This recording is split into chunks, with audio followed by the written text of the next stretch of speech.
ఆడుకోవచ్చు కానీ జనాలకు తెలుసు కదా ఎవరి హయాంలో వచ్చిందని. ఇప్పుడు అలాగనైతే చంద్రబాబు నేదురుమల్లి జనార్దన్ శంకుస్థాపన చేస్తే చంద్రబాబు పేరు రాలేదు. అది చేసింది ఎవరు అనేటటువంటి దాన్నే ప్రచారంలో ఉంటుంది తప్పించి అక్కడ పేరు రాశారని ఏమి ఉండదు.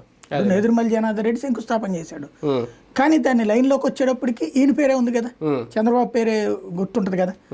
అట్లాగే ఈవెన్ ఔటర్ రింగ్ రోడ్డు అయ్యి కట్టినటువంటిది ఓఆర్ఆర్ అంటే రాజశేఖర రెడ్డి పేరే ఉంటుంది, కోకాపేట అంటే రాజశేఖర రెడ్డి పేరే ఉంటుంది, శంషాబాద్ ఎయిర్పోర్ట్ అంటే రాజశేఖర రెడ్డి పేరే ఉంటుంది.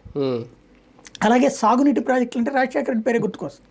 ఇప్పుడు చంద్రబాబు పోలవరం నేను కడుతున్నాను అన్నా సరే చంద్రబాబు హయాంలో పూర్తయితే ఓకే, లేదు అనుకోండి మళ్ళీ అది రాజశేఖర రెడ్డి పేరుకే గుర్తుంటుంది. కాబట్టి అవి గుర్తుండటము గుర్తు లేకపోవడం అనేది ఎవడి పార్టీ వాడి గొల వాడిదే. ఇప్పుడు తెలుగుదేశం వాడికి మొత్తం రాష్ట్రంలో ఉన్నవన్నీ అసలు రాష్ట్రంలో ఎవరైనా మనం భోజనం చేస్తున్నా చంద్రబాబు వాళ్ళే అని ఫీల్ అవుతాడు.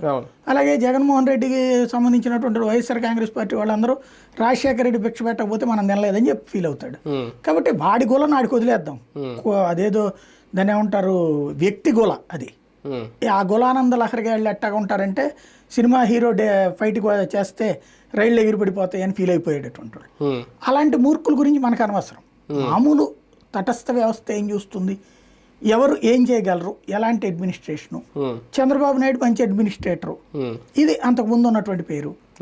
అయితే జగన్మోహన్ రెడ్డికి అడ్మినిస్ట్రేషన్ రాదు అన్నటువంటి పేరుని ప్రచారంలోకి తీసుకొచ్చారు.